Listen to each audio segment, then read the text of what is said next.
Hi everyone. So as Joe said, my name's Anna, and I want to start off by asking you a question. Sorry about that. So think about the last time you were trying to get something done. Maybe you were studying for an upcoming exam or working on a project, but as you're trying to focus, you started to think about something completely unrelated. Maybe what you're going to have for lunch, or how you're going to finish studying for all your upcoming exams, or maybe you're thinking about a special date waiting for you after exams are done. This is referred to as mind wandering, where your attention shifts from the task at hand to something unrelated. And if you're like me and most other people, this tends to happen a lot, and it can be extremely frustrating. So to see just how often this really happens, researchers from Harvard University designed a web app that looks something like this. And people all over the world downloaded this onto their iPhones, and it would send them messages throughout the day, and they'd have to answer a few questions. So something like, what are you doing right now? And are you thinking about something other than what you're currently doing? And they found that our minds wander about 47% of the time. That means that you spend almost half of your waking hours mind wandering. This is a lot of time to be spending on something that seems to hinder our productivity. So let's see a show of hands. Who's mind wandering right now? You people? Okay, well, maybe if you were mind wandering, you wouldn't have heard that question. So I looked mind wandering up on Google, and here are some of the top hits. A wandering mind is unhappy, instructions telling us how to focus our minds, and even desperate users asking Yahoo for help. According to the answers here, we should be eating more kiwis and fish. I don't know about that, but clearly mind wandering seems to be a huge problem. We all do it, but could it really be all that bad? Today I want to suggest to you that mind wandering can sometimes be good. And accumulating evidence suggests that there are some benefits to mind wandering. One of these benefits is that it can make you more creative. So let me ask you a question. How many different ways can you think of to use this brick?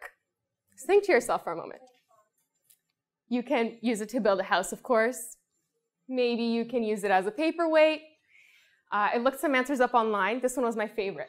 You can paint whiskers on it, pretend it's a cat.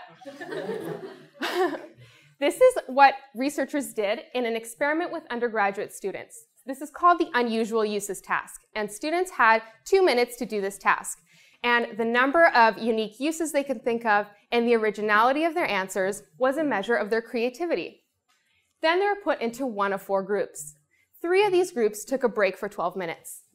During this break, they either did an undemanding task, something easy, not requiring a lot of focus, or they did a demanding task, something much more difficult, requiring their full concentration.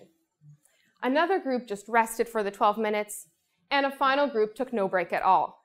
And after this, they all did the task one more time. And researchers compared their creativity on the first and second time doing the same task. Here's what they found. Those in the demanding, rest, and no break conditions didn't do significantly worse or better the second time around. However, those in the undemanding task condition did over 40% better the second time on the task. Interestingly, they also had the highest self-reports of mind wandering during their break.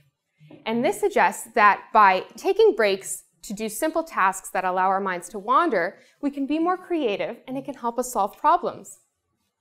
But what does this mean to you? Next time that you're trying to prepare for an exam, like right now, or working on a project, make sure you start enough time in advance so that you have time to take breaks. And during these breaks, you should do some undemanding tasks that let your mind wander.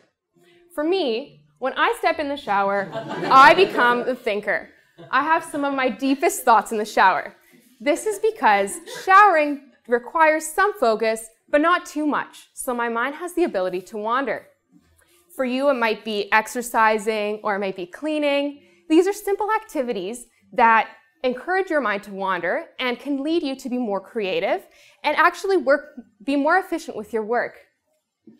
So the next time you find yourself mind wandering, don't be too hard on yourself. After all, not all those who mind wander are lost.